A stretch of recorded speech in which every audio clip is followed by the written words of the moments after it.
सबको राधे राधे। तो आज हम लोग जानेंगे कि वर्ब होता क्या है, वर्ब के प्रकार क्या होते हैं, वो तमाम सारी चीज़ें हम लोग जानने वाले हैं, वो भी डिफिनेशन के साथ। प्राइमरी वर्ब्स, मॉडल्स वर्ब्स काफ़ी डीपली हम लोग देखने वाले हैं। और ये पार्ट 1, पार्ट 2, पार्ट 3 ऐसे करके वीडियो आने वाला है। तो मैं चाहूँगा कि आप इस वीडियो को अंत तक जरूर देखें, और मैं आपको लास्ट में एक्सरसाइज बनाने के लिए भी दूंगा, लेकिन ये पार्ट 1 में नहीं बल्कि पार्ट 2 या 3 में आपको एक्सरसाइज बनाने के लिए भी आपको कुछ प्रैक्टिस के लिए कुछ क्वेश्चन जरूर दिया जाएगा, ताकि आप अपने आप को प्रूव कर सके कि मेरे ग्रामर कितनी बेहतर है। तो चलिए बिना देर किए देखते हैं हम लोग वर्ब के बारे में। जैसे कि आप यहाँ देख सकते हैं, ठीक है ना। वर्ब, वर्ब का मतलब क्या होता है? क्रिया होता है। जैसे कि मैं पढ़ा रहा हूँ, तो पढ़ाना क्या है? वर्ब है। आप पढ़ रहे हैं, वो क्या है? वो भी एक वर्ब है। मतलब दुनिया में जितने भी काम है ना, वो एक तरह के क्या है? वर्ब ही हैं, ठीक है। बट डिफिनेशन के अकॉर्डिंग देखते हैं, a verb is a word. Verb क्या है? एक वर्ड है, ठीक है ना।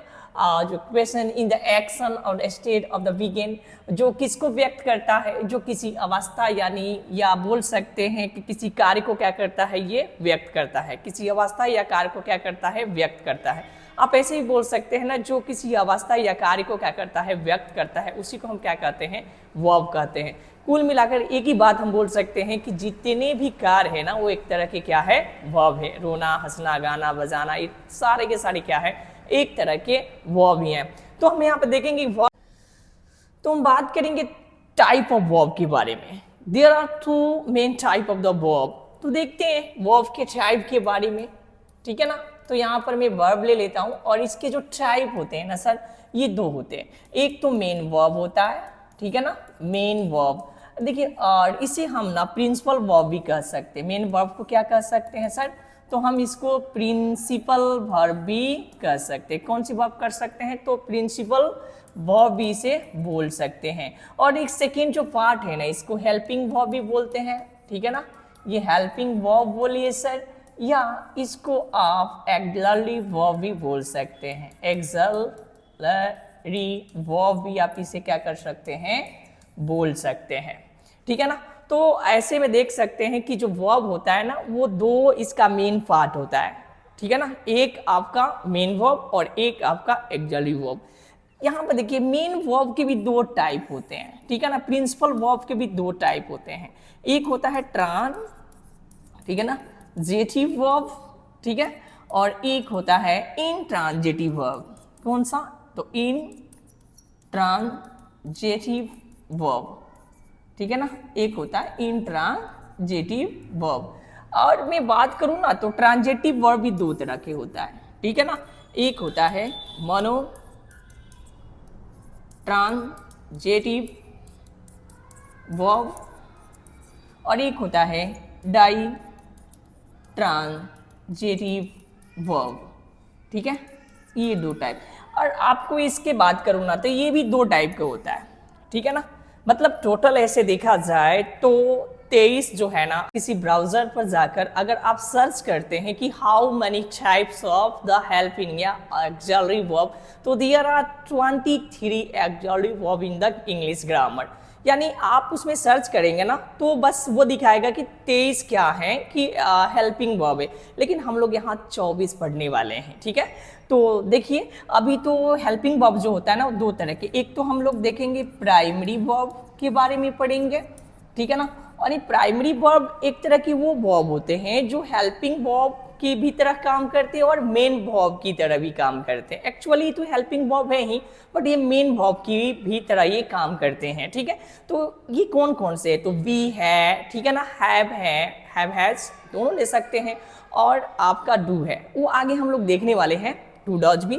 और नेक्स्ट अगर प्राइमरी वर्ब की बात करूँ, तो इसमें एक आता है मॉडल, ठीक है ना, वर्ब, ठीक है ना। मॉडल्स वर्ब भी आपका इसमें आ जाएगा, ठीक है।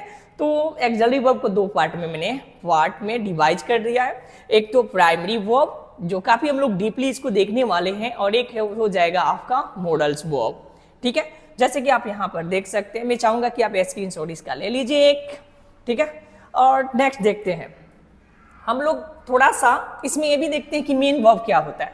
देखिए, जो मेन वर्ब होता है ना, जैसे कि मैं बोलता हूं ना कि आई एम प्लेइंग, ठीक है ना, cricket, I am playing cricket. तो आप यहाँ पर जो ये वाली देख रहे हैं ना, हेल्पिंग वर्ब है, यानी ये मेन वर्ब के मदद करता है, यानी जो मेन वर्ब के मदद करेगा ना वो आपका हेल्पिंग वर्ब होगा, और ये क्या है, मेन वर्ब है। लेकिन ये भी हमें जानना है कि जहाँ पर अगर मेन वर्ब नहीं हो वहाँ पर हेल्पिंग वर्ब मेन वर्ब की तरह क्या करता है, कार्य करता है। क्या करता है, कार्य करता है। जैसे आई एम ए स्टूडेंट, तो मैंने यहाँ पर लिखा आई एम ए स्टूडेंट, तो यहाँ पर ये जो है ना वो मेन वर्ब की तरह क्या कर रहा है, बिहेव कर रहा है, कार्य कर रहा है।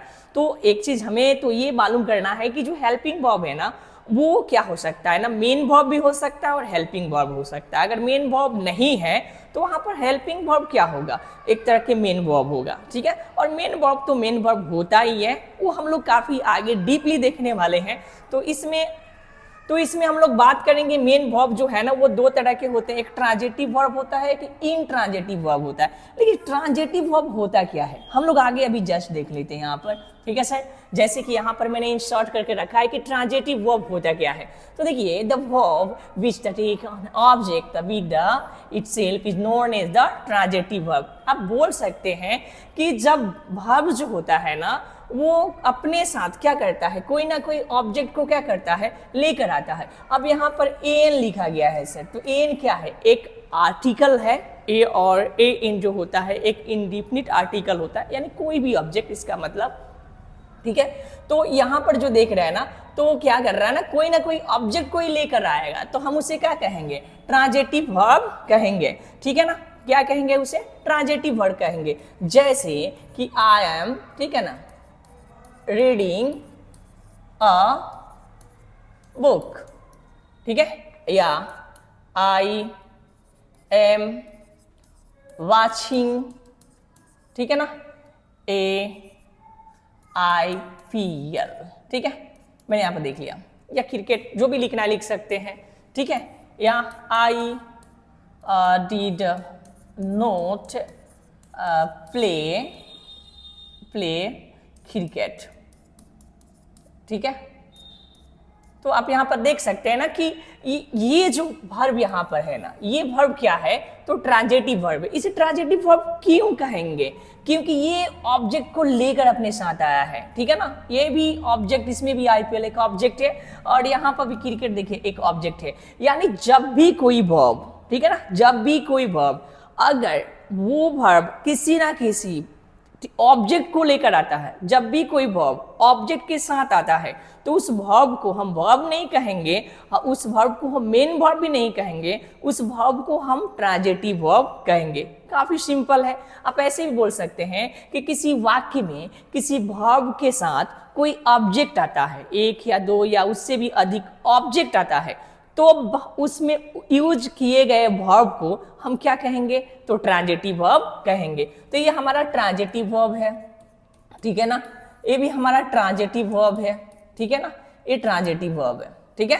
तो ये भी ट्रांजिटिव और ये भी ट्रांजिटिव, क्यों, क्योंकि इसके साथ साथ देख सकते हैं कि यहाँ पर ऑब्जेक्ट आया हुआ है, तो ये भी आपका ट्रांजिटिव वर्ब है, ठीक है ना। इंट्रांजिटिव क्या होता है, तो देखिए, ये verb which does not on the object is known as the intransitive verb। यानी कहने का मतलब ये है ना कि जब कोई वर्ब, ठीक है ना, किसी ऑब्जेक्ट के साथ नहीं होता है, यानी अकेले होता है, यानी उस वर्ब के साथ किसी भी तरह के कोई ऑब्जेक्ट नहीं होता है, तब उस वर्ब को हम क्या बोलेंगे, इंट्रांजिटिव वर्ब बोलेंगे।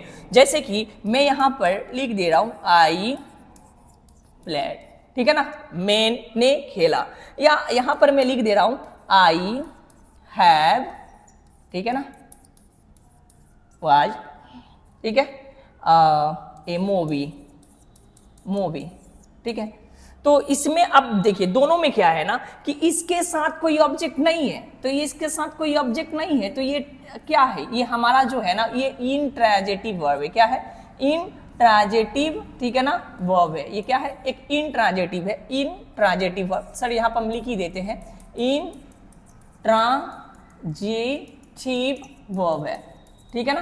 क्यों है सर, ये है क्यों इंट्रांजिटिव वर्ब, क्योंकि इसके साथ कोई ऑब्जेक्ट नहीं है। लेकिन जबकि यहाँ पर जो वर्ब के साथ ना ऑब्जेक्ट आया हुआ है, लेकिन ये क्या हो जाएगा, ये आपका ट्रांजिटिव वर्ब हो जाएगा। क्या हो जाएगा, ट्रांजिटिव वर्ब होगा। दोनों, मैं आशा करता हूं कि आपको ये दोनों चीज समझ में आ गया होगा। ट्रांजिटिव वर्ब यानी जो ऑब्जेक्ट के साथ जो वर्ब आता है उस वर्ब को हम ट्रांजिटिव वर्ब बोलेंगे, और जो ऑब्जेक्ट के साथ नहीं आता है उसे हम इंट्रांजिटिव वर्ब कहेंगे। तो हमने ये भी देखा था कि जो ट्रांजिटिव वर्ब है ना, कि ये कभी कभी एक ऑब्जेक्ट के साथ ही आता है, कभी दो ऑब्जेक्ट के साथ आता है, तब हम इसे क्या कहेंगे, ठीक है ना। ये दो से ज्यादा भी आएगा तब ये डाइट्रांजिटिव के अंदर ही आता है, लेकिन ये एक से ज्यादा इसमें ऑब्जेक्ट आएगा तो हम इसे क्या बोलेंगे, हम लोग देखेंगे टाइप ऑफ ट्रांजिटिव वर्ब। तो there are two type of the transitive verb. The first the monotransitive verb. Mono means the only one and ditransitive words, di means two, ठीक है ना। तो जिसमें केवल एक ऑब्जेक्ट आएगा वो हमारा हो जाएगा मोनोट्रांजिटिव। आता है किसी वर्ब के साथ अगर एक ऑब्जेक्ट आता है तो हमारा हो जाएगा मोनोट्रांजिटिव, और वर्ब के साथ अगर दो ऑब्जेक्ट आता है तो ये हमारा हो जाएगा डाइट्रांजिटिव। तो देखते हैं आगे, और बहुत ही आसान है। यहाँ पर देखिए monotransitive verb, there is only one object with the verb with the sentence is known as the monotransitive verb, ठीक है ना। ये कहने का मतलब ये हो गया ना कि केवल एक ऑब्जेक्ट, ठीक है ना, ये केवल एक ऑब्जेक्ट वर्ब के साथ क्या होता है, आता है सेंटेंस में, तो उसे हम मोनोट्रांजिटिव से क्या करते हैं, जानते हैं, ठीक है ना। There is only one object with the verb in a sentence is known as, ठीक है ना, monotransitive verb। जैसे कि I read a book, तो इसमें आप देख सकते हैं कि केवल इसमें एक ऑब्जेक्ट है। एक से अगर अधिक ऑब्जेक्ट होता है तो ये हमारा डाइट्रांजिटिव हो जाता है, बट यहाँ पर मेरा क्या है, सिर्फ एक ऑब्जेक्ट है, इसलिए ये वर्ब को ये ट्रांजिटिव है। लेकिन कौन सा ट्रांजिटिव है सर, तो ये हमारा ठीक है ना, जेटिव वर्ब है, ये मोनोट्रांजिटिव वर्ब है, ठीक है। क्यों है, क्योंकि इसके साथ सिर्फ एक ऑब्जेक्ट है। अगर मैं यही बोलूं, ठीक है ना, आई, ठीक है, आई send you a letter, तो आप यहां देखेंगे कि यहां पर दो ऑब्जेक्ट का यूज किया गया है, इसलिए जो ये सेंड है तो ये क्या हो जाएगा, हमारा ट्रांजिटिव, और क्या हो जाएगा, तो वर्ब हो जाएगा। क्या हो जाएगा, तो ये डाइट्रांजिटिव वर्ब हो जाएगा। मैं आशा करता हूं कि आपको ये सारे के सारे टॉपिक समझ में आया होगा। और आगे हम लोग देखने वाले हैं एक्सिलरी वर्ब के बारे में, यानी हेल्पिंग वर्ब के बारे में। तो जो टोटल जो हेल्पिंग वर्ब है वो, यानी एक्सिलरी जो वर्ब है वो 23 जो है, आप ब्राउजर पर क्रोम पर देखेंगे, बट हम लोग वहाँ पर देखने वाले हैं 24 कैसे, वो सारी चीज़ें हम लोग देखेंगे। और उसके अंदर हम इसको दो पार्ट में डिवाइड किया था, एक पार्ट था प्राइमरी और दूसरा था मॉडल्स। और प्राइमरी में हमने 3 देखा था। प्राइमरी इसलिए होता है क्योंकि वो मेन वर्ब की तरह बिहेव करता है और ये हेल्पिंग वर्ब की तरह भी बिहेव करता है, इसलिए इसे प्राइमरी वर्ब के नाम से जानते हैं। और बाकी मॉडल्स है जो काफ़ी इंटरेस्टिंग चैप्टर होने वाला है, काफ़ी दिलचस्प चैप्टर होने वाला है, और मैं यकीन दिलाता हूँ कि आप कभी बोर ही नहीं हो सकते उसको पढ़ने के बाद, क्योंकि इंग्लिश स्पोकन में भी बहुत काम आने वाला है। तो very important the models verb the for the English spoken in the our grammar, ठीक है, आवर सिलेबस। तो देखेंगे उसको। So much for watching, thank you so much for watching. सबको राधे राधे।